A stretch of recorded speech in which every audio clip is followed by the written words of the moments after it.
Hola, good morning. My name is Mike and I have been with Ballet Cymru now for 10 years.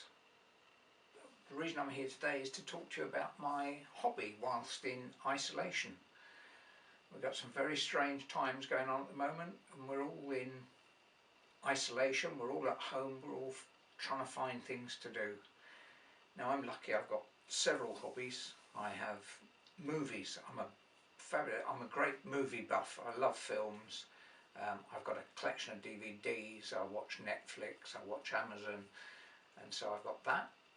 I collect stamps, which is the boring one. We'll push that out of the way. But I also like photography.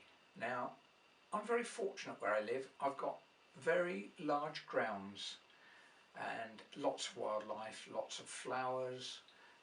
There are horses over in the stables. They're not my horses, but there are horses in the stables. And so I've got lots of things to take photographs of. Now then, to take photographs, surprisingly enough, you need a camera. So what have I got?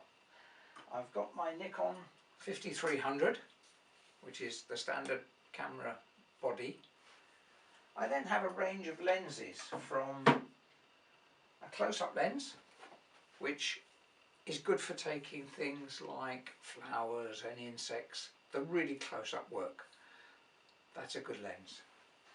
For the further away stuff, for the wildlife itself, I have this boy, which is a 600mm lens.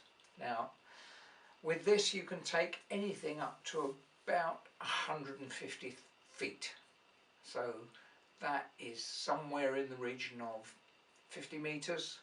Just about. So 50 metres away I can stand with my camera and shoot something that is well over the other side of the garden. That's great for squirrels and wildlife that's around, birds, because if you're up on top of a squirrel, it's not even going to be there because it will sense you're there, and it won't come out, it won't play ball for you, it won't perform for you. But if you can stand 50 metres away, you stand 50 metres away, the other side of the garden, you take a picture with that, the squirrel will be in his element. He'll be doing his own thing. He'll be quite happy, scrobbling around the garden, trying to find things, and you can take a photograph of him without him even known. As I said, I'm very lucky here that I've got such extensive grounds. They're very big gardens, both front and back of the house, and these are the stables where the horses are kept.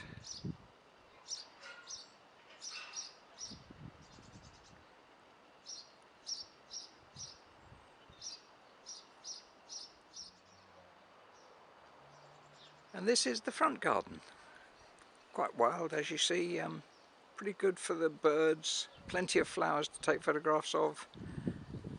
And you do get the odd squirrel